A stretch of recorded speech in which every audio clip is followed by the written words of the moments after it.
A total solar eclipse across North America. And what does this mean? It means that the moon will pass in front of the sun and it will be dark for a few minutes during the day on Monday. And we've been trying to make sure that you know that this is going to happen.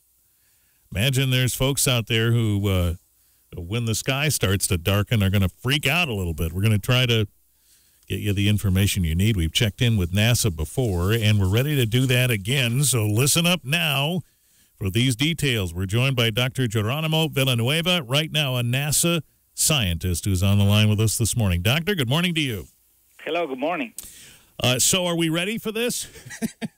I think it's going to be great, yeah. We should be ready. It's going to be an amazing experience, yeah. I have heard from more than a few people who say they're going to go get in the path of totality, where the part of the country where the moon will pass completely over the sun, and they want to experience that. Yeah, well, so, I mean, the good thing about this eclipse is going to crisscross the whole U.S. So if you're in this path of totality, which is 70 miles across, it's not big, but it crisscrosses the whole U.S., you will see a full eclipse. But actually, you can even everywhere, even in your area, you're going to have a beautiful experience. It's going to be 80%. The sun is going to be covered 80% by the moon. Mm-hmm. So that'll be almost dark then, right? It won't be completely dark. Correct. It will just get dark. I mean, it will be like a sunset type. I mean, the darkness type. But it will happen in a very different experience because you will see the sun crest above you, and it will not get the reddish color. So the path of totality, where the sun will pass, the moon will pass right in front of the sun completely, runs from what, like Oregon, diagonally down? Yeah. Correct. And it keeps going. I mean, it's the thing why we like this eclipse so much. I mean, they do happen regularly. Happen every 2 years. We have an eclipse, but this one is so important because it goes for a whole area, populated area. And we can monitor the eclipse over different areas. So it's a unique experience also for scientists to keep track of this eclipse. Why is it unique for scientists? You know, we investigate the atmosphere of the sun, called corona, trying to put something to cover the sun. It's so bright. We use coronagraph. But they are not perfect. Having such a big body like the moon doing that naturally for us is a unique opportunity. Monday is it, folks. The total solar eclipse. And from here in southwest Michigan, we'll see the moon cover about 80% of the sun. About what time of day will this happen, Doctor? Well, it's gonna fluctuate, but in your area, I think it's gonna be. We have some. I estimate it's gonna be around 2 p.m. I don't have the right time exactly here, but it's wrapping at around 2 p.m. Okay, so folks will begin to see the sun dim. This will be somewhat gradual, but it only is over the course of a few minutes, right? Correct. So, I mean, when it started happening, actually the eclipse lasts for 2 minutes and a half. Okay. But as progresses, I mean, since it's a partial eclipse for you guys, you're going to actually, it takes 2 hours to go to the moon crisscross the sun. Okay. So if this is something that people are unaware of and it starts to happen, it's going to last a little while. Well, yeah, I mean, so the funny thing is there are some animals which don't know what's happening, and they go to sleep, and you still, you know, for some frogs start to creak like they think it's nighttime, and then they realize quickly that it's not. So I mean, so we at least we know that what is going to happen, but a lot of animals actually are not aware. They're not expecting this. Will our household pets be thrown off too?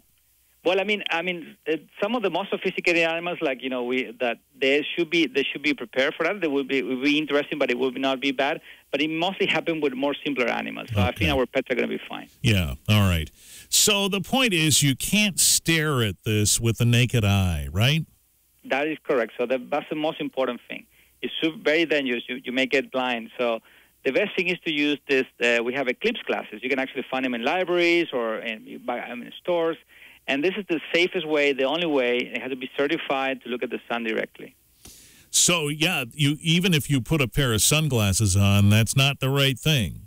That is correct. These are special glasses. Actually, if you wear them right now, they are completely dark. The sun is so bright that the only way to go for is using almost a dark piece of paper, and that is actually what the eclipse glasses are. Mm-hmm. We've seen in the past the eclipse viewers that have been used with a a circle cut out in a box and you look through that. Does that still work? Yeah, that's the easiest way. Actually, you can use even your hands. If you have a piece of paper, you can make a little pinhole, and then the projection of the eclipse will project on the floor, and you can monitor the eclipse doing that way. Also, with your hands, you can just put your hands and make like a little pinhole with your hands, and then that's a way to also make a projection of the eclipse on the floor, and this is very safe, and we call them indirect methods to monitor the eclipse. Okay. Now, somebody listening might be planning a trip to the path of totality. At some point, it's okay to take your glasses off when you're viewing that, or not? Well, yeah, actually, if you're in the path of totality, but you have to be keep looking at the eclipse till it gets completely dark, and then you take them out, and that happens only for 2 minutes. Okay. But even if you're in path of totality, you always have to wear the glasses. It's the safest precaution. As I said, I've heard a few people talk about going to that path because it's only a few hours away from here by car. But as that happens, it'll be completely dark, right? It will be dark, and it will be like like the middle of the night.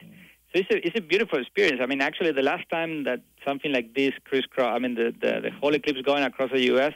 happened 100 years ago. Yeah. So, I mean, it's a 2-hour drive, do it. It's going to be also to bring your family, to put the kids into science. You show them how we can actually predict this. I mean, it's a good experience, not only from a science point of view, but also for introducing kids to science. Mm-hmm.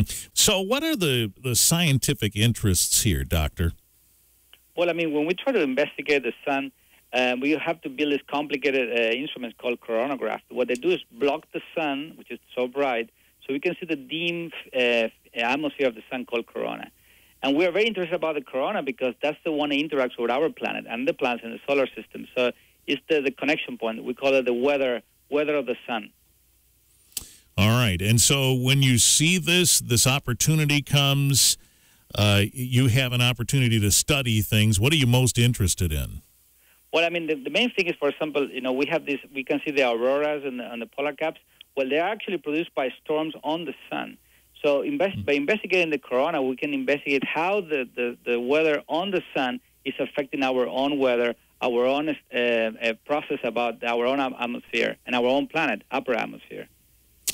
I noticed that NASA has a camera view of the Earth, an outside view of the Earth as this happens. What would that look like? Yeah, it's going to be amazing. So we have, correct. We have an instrument, a satellite called Discover.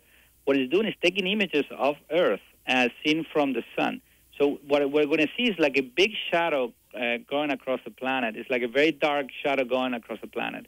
And the cool thing is that the astronauts in the International Space Station will be actually monitoring the eclipse. We'll be able to see it from space how our planet is being covered by the moon. Wow, that would be something to see. And so I'm sure there'll be pictures of that. Yeah, that would be pretty cool, yeah. So this is not unusual, as you said. Is there anything unique about this particular eclipse that's different from others? What I think this one makes it unique is that it's gone across a lot of populated areas. So we get a unique opportunity for a lot of people to document and see how the eclipse propagates across the U.S. It's not a common thing. Normally they're very transient, they're very isolated. So now we have a lot of people monitoring this, and we get a unique view of the sun over multiple hours. Boy, that'll be the case, won't it? All right, so again, remember, don't look directly at this when it's happening. And here in southwest Michigan, because it is only a partial covering, about 80% of the moon over the sun, there's no point at which you remove your eclipse glasses or your viewers. There just isn't that opportunity. It's going to be bright the entire time, and so you have the opportunity to damage your eyes in doing that. So you don't want to do that. I guess that's the most important thing we can talk about here, right? That is correct. Safety is the key thing. I mean, it's a beautiful event, but do it with safely. Using the eclipses, if you can get those, that's the best way to do it. But actually, as I was telling you with the pinholes, you can actually do this pinhole indirect process to monitor the sun. So it's going to also a way to do it. And as you say, you can even make a little gap in your fingers over your eyes, and that's probably the crudest way to do it. Correct. So actually, correct. So the light is going to go through your fingers, and it will project on the surface of on the floor, and you can see the eclipse on the floor. Yeah. Mm-hmm.